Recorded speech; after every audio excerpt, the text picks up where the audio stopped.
Hi everyone, today I'm going to be talking about college, but specifically the college application process and why I think it should be a bigger hot topic in the world of post-secondary education.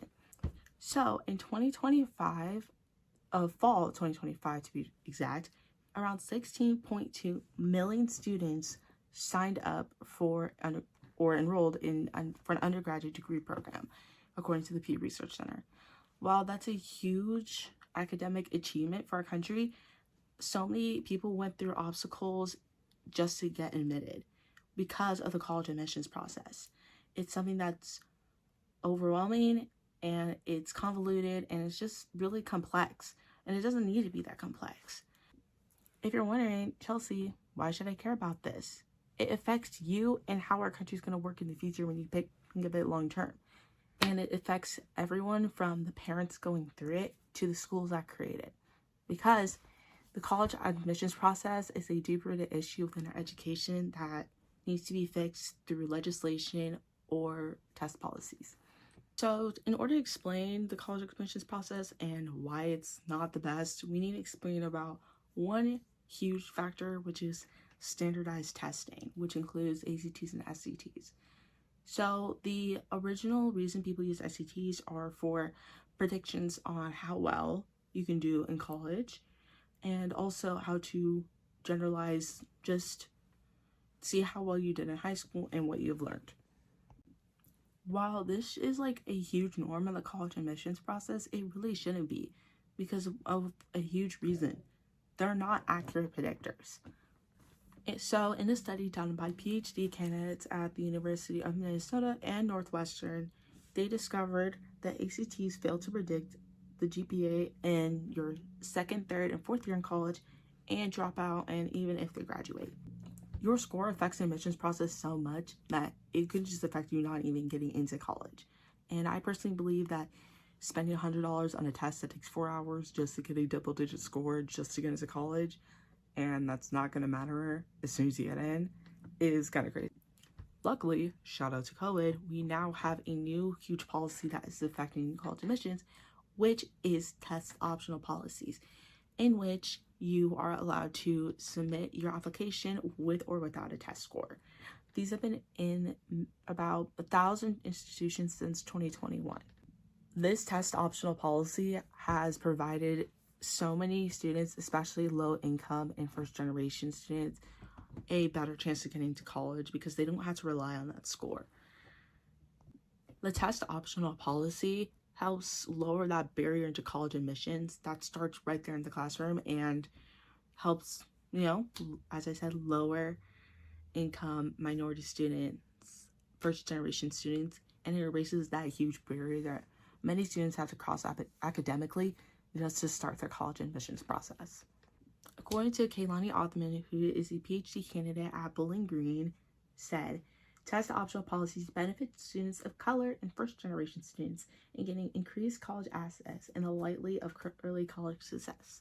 Test optional policies lower the barrier in the college admissions process and makes it easier for people of different demographics and diversities to apply for college without worrying about a test score. Now we've talked about testing, let's get into the financials, specifically financial aid. As we all know, most students apply for financial aid through FAFSA, otherwise known as the Free Application for Student Federal Aid for the U.S. Government Department of Education. But the problem with FAFSA is the process isn't as great as it could be. As we all know, federal aid is also a huge factor in the college admissions process, because if you are not able to get enough federal aid or scholarships through the school you're applying to, it hinders many people from even going to college just because of that huge financial commitment you have to make. In a study done by Ian John Ho, he states that financial aid not only affects their admission, but also affects their preparation for college applications. In a sense that if a student believes they cannot pay for college and go to college, that will affect their GPA at all, because then what's the point? In an article by Judith Scott-Clayton, she states, to the contrary, while the form may be a little more than an annoyance for well-supported upper-income students, for low-income and first-generation students, the process can be overwhelming, especially when its benefits are obscured by the complex EFC calculation. Basically, what she's trying to say is that if you're a person who has many years of college experience in your family versus someone that has little to none, the FAFSA and financial aid are a million times harder just because most people don't understand the legal jargon, the financial burden, and what the government's actually going to give you. I mean, think about the FAFSA that you have to apply for every year. They ask you different questions about income tax credit, assets, liabilities. If you don't understand what they're talking about, the form's very hard to fill out when you just need a little loan just to go to college. I believe making a more streamlined process with FAFSA and financial aid in general would make the whole process much more efficient and less financially and mentally burdening us. Now that we've talked about the two biggest factors that affect the college admissions process, let's start talking about other factors that affect it as well, starting with everyone's companion, AI. As you all know, AI has seeped into basically everything in our everyday life, and now has seeped into college admissions as well. So currently, many colleges are using AI predictor models to help them streamline their admissions process and choose students based on their academic profile completely. No interviews or anything, just having AI look at the model and saying if they should get in or not. This is a good for them, but not a good for the students, because they're taking out an integral part of the college admissions process, humanity. Without the humanity, no one's actually going to know what type of student they let in. If you're just going to go off based on AI predictor models, you could be letting in a really bad student, even though they have a great academic profile and a great essay. And it also makes students feel like they're not being treated as the humans they are going to an educational institution. They are making them feel like a cog in a machine, a number, just a statistic that the AI has to get through in order to keep going. College admissions needs that human touch. That's what makes it the college admissions process, because people are hand selecting you, not letting technology select you. So if we use technology in the college admissions process, we not only lose humanity in it, we also just make it to seem like it's really not that big of a deal when it really is to so many of us. Luckily, there have been studies done about AI and using the college admissions process, and it's not looking too good. In a study done by Kelly Van Fusum and Xiaofan Fang, they found out the AI model used at a public research study had many errors and biases, meaning that they chose maybe the wrong type of applicant, or they were going off bias based on past data from that school. And we start losing students who could have been admitted with amazing, unique qualities that a human would have found in their application that an AI predictor model wouldn't have.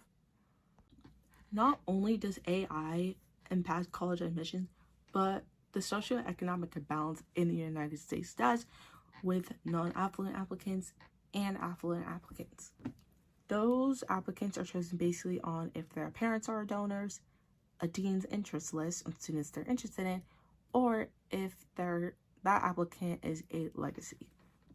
The Boston College Law Review, which is a top-run student application for law school, uses Harvard as an example, and they say children of the alumni and donors are 10 times more likely to be offered admission at Harvard than applicants without such a connection. This issue is not only just at Harvard, but also many other private colleges such as Dartmouth, Columbia, NYU, you name it, this probably happens. Not only does adding this into the college application process help deprive others from prestigious education, especially when they deserve it, but it also just keeps that socioeconomic gap between classes grown and spread out. Because if we keep admitting rich people into the nice colleges, where are the people who are deserving of those colleges going to go to? I believe that AI and donor legacy preferences need to be taken way more seriously than they already do, just because they will affect college admissions probably permanently if we let them keep going into the future, and affect how students are going to be admitted and that long-term big picture. Well, now you know about many negative aspects of the college admissions process. You're probably wondering, what solutions can we do, Chelsea? Well, thank you for asking. So we're going to go over about 3 different solutions. 1, legislation. 2, making the test optional policy permanent, and 3, listening to students' voices. First, let's talk about that legislation. If we take certain problems to Congress, they will bring them to light on a national stage and maybe even create more regulations in the college admissions process that makes it a fair fight for everyone. Luckily for us, in the past year, 2 acts have already been introduced into law by congressmen. One is called the Merit Act, and 2 is called the College Admissions Accountability Act. According to Benjamin Fink, a writer from the Boston College Law Review, the Merit Act seeks to end the practice of preferential admissions for legacy and donor applicants at private colleges and universities that receive federal funding. Basically, this means that any colleges that receive federal funding, which is every single one, will not be able to use donor or legacy and status in general into their college admission. Basically, that will just take that special pool of applicants that those private colleges choose from and open it up to everyone. That way, more students are able to apply and have a good chance of getting admitted, while others, like those students who are more affluent, have to have the same amount of chances as everyone else. Another bill that was introduced into law in April 2025 was the College Admissions Accountability Act, in which those colleges would prevent unlawful discrimination in their application process, especially discrimination towards race, which would help many minority students. As of now, since DEI has been taken out of basically every college ever. Well, the real question is, would these bills ultimately solve the problem of donor preferences and minority DEI preferences? No, but they would be a really good legal boundary that schools cannot cross in their admissions process, because without them, schools are just going to continue doing what they do, and the problem is just going to grow and grow and grow. Now let's talk about solution number 2, making test optional policy permanent. If you guys didn't know, the test optional policy is not really permanent at most of the schools. But if we open that test policy up to everyone and make it permanent at every single school, schools will just have to choose based more on GPA, which I personally think matters more than just a generalized score. I personally believe that Valerie, Franks, and William Hess say this beautifully. They say, the human mind is too complex, too subtle, and too variable to hope to find a single standardized test that can be administered in a few hours. I mean, come on, that's beautiful. Additionally, this will help colleges as well, because they'll help be able to create a more diverse student body with larger demographics from all over. Okay, the last solution I'm going to talk about are listening to students. I mean, what better way to figure out problems if you listen to the people it affects from? As someone who went through the college admissions process a few different times for different schools, it's different everywhere, but everyone has the same problems that we all relate to. In 2023, a Harris Poll survey was conducted with students who went through the college admissions process and asking them what their top 3 things were that needed to be changed. One was a more streamlined FAFSA process, better communication from schools, and a more streamlined process. I know I've discussed FAFSA heavily in this video, but it's such a huge problem. A lot of people are confused by that legal jargon, and it just adds more pressure to the college admissions process than more is needed. And it becomes more accessible if you fix it, and becomes just easier to understand for everyone who can't. The more communication a school will do will most likely strengthen that relationship and even the likelihood they will attend their school. So make sure you guys talk to your students who are applying, because they want to hear from you. And creating a more streamlined process is just having certain stages that needed to be fixed, maybe even taking away some different parts of the application, and such as like maybe extracurriculars. I feel like that doesn't matter as much, but more than just using certain numbers and standards and metrics, just creating a more streamlined process that's universal to every college instead of having each one have a different one. That way people are not so worried about having an essay for this one, or having a video for this one, or having an interview for this other school. Just having something universal that everyone can understand and is easy to do will help create college applications and the college admissions process 10 times easier than it already is. If we allow people more access to post-secondary knowledge, knowledge and education, our country gets better, because having more knowledgeable people in the workforce will just make our economy better if we look at it a bigger picture. If we fix the college admissions process, we help so many students in so many different ways, and we also better our country by doing so, because everyone deserves knowledge, and an application process shouldn't be the reason why no one gets an education in the first place.